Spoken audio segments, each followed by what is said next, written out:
Angelem, lungo nedro mensa, maladile, battale romensa. Alors mes histoires commencent parfois par chez nous les Roms, parce que vous savez, moi j'ai été élevée chez les Roms. Mon père étant un Rom, moitié Rom, moitié Manouche, mais moi j'ai été élevée quand j'étais enfant chez les Roms. Donc c'est ma famille. C'est pour ça que je dis toujours chez nous les Roms et que je raconte souvent des histoires de Roms. Quoique je raconte aussi des histoires de Manouche et de Gitans. Et chez nous les Roms, donc, il y a un jeune homme qui s'appelait Calo. On l'appelait Calo Dante. Il était brave, courageux, il savait travailler, c'était un excellent artisan. Et sa famille était assez riche, enfin je veux dire assez riche pour une famille de tziganes. Ce qu'il aimait par-dessous tout, Calo Dante, c'était partir à l'aventure, il prenait son cheval. Et alors là, il courait à travers tout le pays, à chaque fois qu'il revenait de ses voyages. Sa mère était là, sur le pas de la porte, qui l'attendait.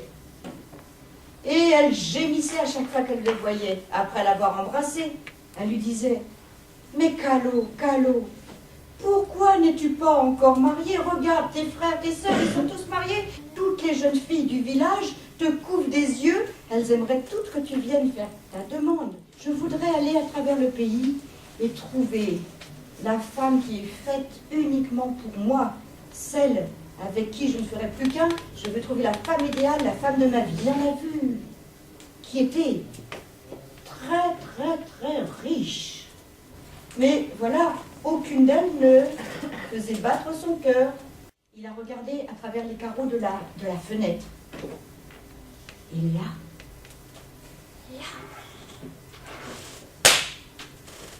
elle était là, la femme de ses rêves, celle qu'il cherchait depuis tant d'années, comment vous dire, une belle, jeune tzigane. Il l'a reconnue parce qu'elle était habillée en tzigane.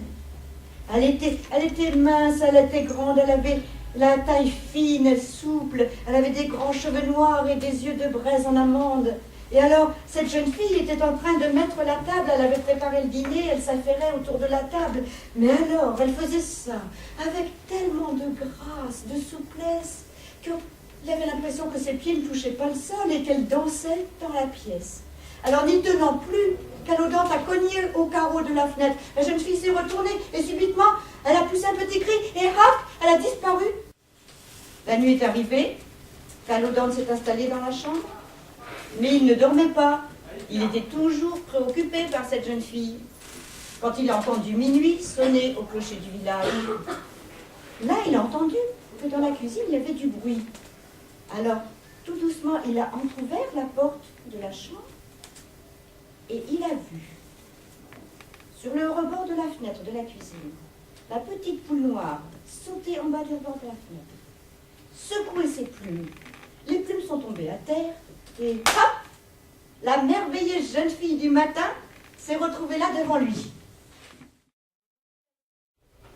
Et Tindia Sibillona lui dit: ben écoute, tu vas rire, si c'était pas si dramatique, tu rirais. Le seul moyen pour que je redevienne définitivement la jeune fille que j'étais, ça serait, mon Dieu, ça serait qu'un homme accepte de m'épouser, mais de m'épouser sous ma forme de poule. Or, je ne connais au monde aucun homme qui soit assez fou pour se marier avec une poule. Mais moi, je suis cet homme-là, lui dit Calo Dante. Moi, je t'épouserai, je t'aime à la folie et je t'épouserai, mais quelle que soit ta forme, que tu sois une poule, que tu sois n'importe quoi, je veux vivre avec toi. Il tenait sur le bras une petite poule noire, qu'il avait habillée avec une robe de mariée qui, bien sûr, était 20 fois trop grande pour elle. Les gens l'ont regardé abasourdi. Sa mère l'a vue avec cette poule. Elle en a eu une crise, une attaque, elle est tombée par terre, il a fallu lui donner des chiffres pour qu'elle se réveille. Le curé, lui, comme je vous ai dit, pauvre bougre, petit vieux ratatiné à moitié sourd et presque aveugle, il a vu arriver Calo Dante avec sa mariée. Hein, il a vu la robe de mariée, donc la mariée, elle était dedans. Il faut poser de questions. Et lorsque le curé a commencé à prononcer les mots rituels qu'on dit dans ces cas-là, acceptes-tu de prendre pour épouse Tindir Sibilona, ici présente? Et quand Calodante, d'une voix très assurée, a répondu « Oui, je le veux », la petite poule noire s'est secouée et hop, à la place est apparue la merveilleuse jeune fille, l'élu de son cœur. Et alors là, tout le monde s'est mis à applaudir et ce n'était plus que des hurrahs et des bravos dans l'église. La mère de Calodante, elle est retombée dans les pommes une autre fois. Il a fallu la ranimer à nouveau. Le mariage a duré, mais même pas, on dit 3 jours et 3 nuits. Mais moi, je crois que c'était au moins 1 an, ça a duré ce mariage. Tellement c'était beau et tellement tout le monde était heureux. Et même les ânes, et même les chiens, et même les fourmis.